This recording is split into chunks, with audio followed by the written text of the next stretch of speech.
ونستعينه ونستغفره ونؤمن به ونتوكل عليه ونعوذ بالله من شرور أنفسنا ومن سيئات أعمالنا من يهده الله فلا مضل له ومن يضلله فلا هادي له ونشهد أن لا إله إلا الله وحده لا شريك له ونشهد أن سيدنا وسندنا شفيعنا كريمنا ومولانا محمدا عبده ورسوله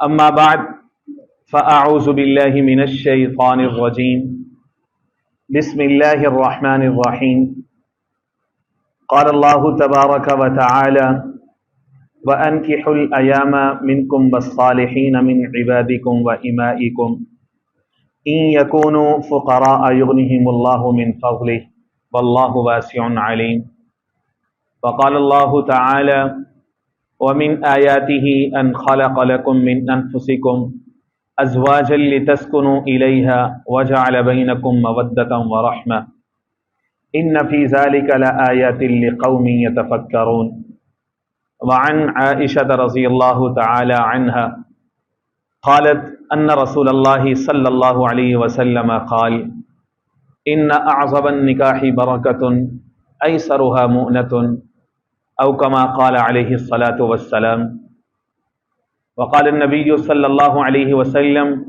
يا معشر الشباب من استطاع منكم الباءة فليتزوج فإنه أغض للبصر وأحسن للفرج ومن لم يستطع فعليه بالصوم فإن له وجاء أو كما قال عليه الصلاة والسلام صدق الله العظيم وصدق رسوله النبي الكريم ونحن على ذلك لمن الشاهدين والشاكرين والحمد لله رب العالمين مولاي صل وسلم دائما أبدا على حبيبك خير الخلق كلهم هو الحبيب الذي ترجى شفاعته لكل حول من الأهوال مقتحمين۔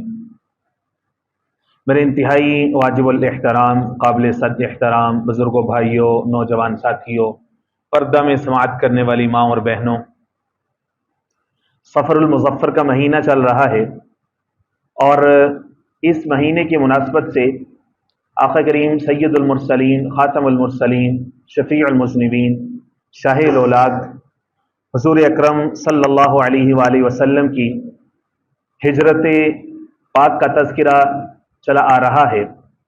گزشتہ 2 جمعے ہجرت کے مقاصد، ہجرت کے فوائد، ہجرت کی اہمیت، ہجرت کس کو کہتے ہیں، اور پھر آقا کریم علیہ الصلوۃ والسلام کی ہجرت مکہ المکرمہ سے مدینہ المنورہ کیوں ہوئی، اس کا پس منظر کیا تھا، 2 جمعہ خطبات اسی موضوع پر چلے۔ اور اب آج اس موضوع کے اندر ہم بریک لے رہے ہیں، وقفہ لے رہے ہیں، اور اگلے جمعہ میں خاص جو حضور پاک علیہ الصلوۃ والسلام کی ہجرت ہے، آقا کریم علیہ الصلوۃ والسلام نے مکہ المکرمہ سے کن حالات میں ہجرت فرمائی، کس کے ساتھ ہجرت فرمائی، راستے میں کیا واقعات پیش آئے، کس کس جگہ پہ پڑاؤ اختیار فرمایا، اور کس انداز میں مدینہ منورہ آقا کریم علیہ الصلوۃ والسلام پہنچے، یثرب مدینہ کیسے بنا، حضور کہاں پہ کیسے ٹھہرے، کتنے دن قیام فرمایا، سب سے پہلا کام وہاں پر کیا کیا، یہ ساری تفصیلات انشاءاللہ العزیز اگلے جمعہ میں عرض کی جائیں گی۔ آج کی جو بریک ہے اس کے اندر ہم نکاح کی اہمیت، اسلام میں نکاح کیسے سر انجام پاتا ہے، نکاح کے فوائد کیا ہیں، ہمارے معاشرے اور کلچر میں نکاح کے حوالے سے کیا خرابیاں پائی جا رہی ہیں، ان کا حل کیا ہے، آج ہم اس موضوع کے اوپر گفتگو کریں گے۔